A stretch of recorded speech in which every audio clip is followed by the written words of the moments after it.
Berburu takjil, belanja berlebih hingga diskon Ramadan kerap dipandang sebagai momen yang sulit dilewatkan di bulan puasa.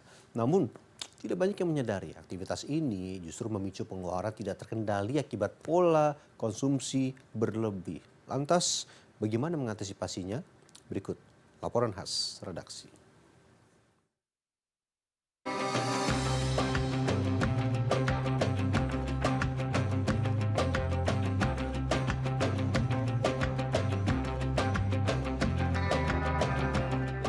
Mas, bungkus Mas 15.000. Saya boleh bakwan juga. Aduh, saya mau semua. Ini kalau bulan puasa kenapa selalu lapar mata ya? Kayak banyak banget yang semua rasanya akan dilahap pas lagi buka puasa. Padahal mungkin nanti juga berpotensi nyisa gitu. Tapi orang-orang juga melakukan hal yang sama nggak sih? Nah, kita cek ya. Mau ya Mas, bungkus?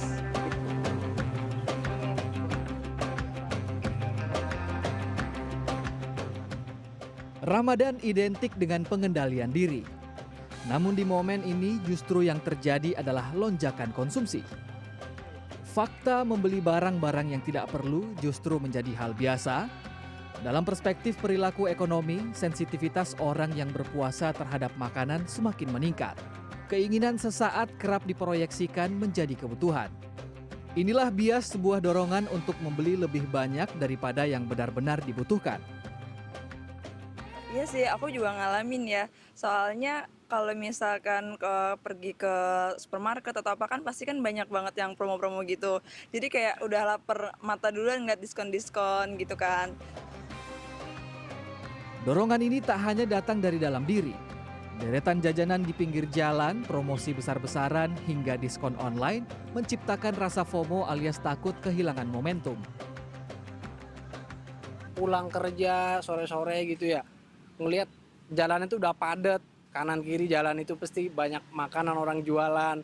Kita kan juga pasti pelan-pelan jalannya, ngeliat kanan kiri, ngeliat jajanan ini jajanan itu, jadi kita kepengen juga pasti otomatis.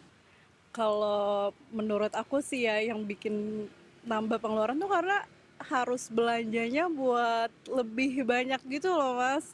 Kayak buat sekeluarga kan, terus udah di-prepare nih jadi belanja buat buka puasa, terus buat sahur juga udah digabungin. Jadi kayak malah makin besar pengeluaranku.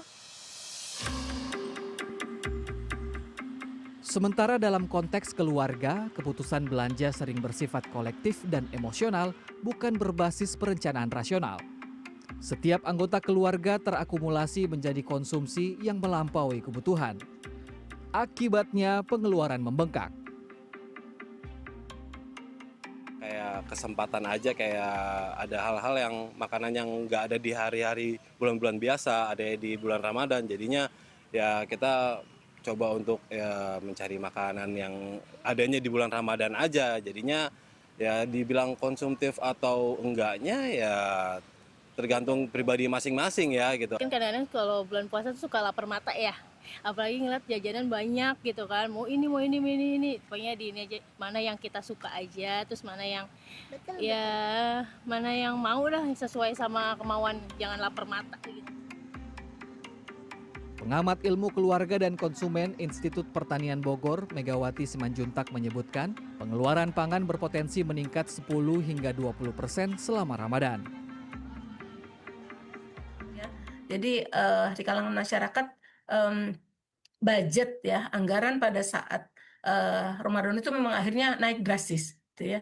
Jadi semangat untuk menghemat, hidup sederhana itu jadi terbalik begitu ya. Justru di sini kita spendingnya lebih besar. Alokasi pengeluaran kita harusnya ini pada saat Ramadan melihat apa yang terjadi dalam masyarakat secara umum dari tahun ke tahun rasanya sih tidak pernah berubah begitu ya. Yang perlu diantisipasi kemudian adalah konsekuensi yang muncul setelah hari raya berlalu, yakni anggaran melonjak.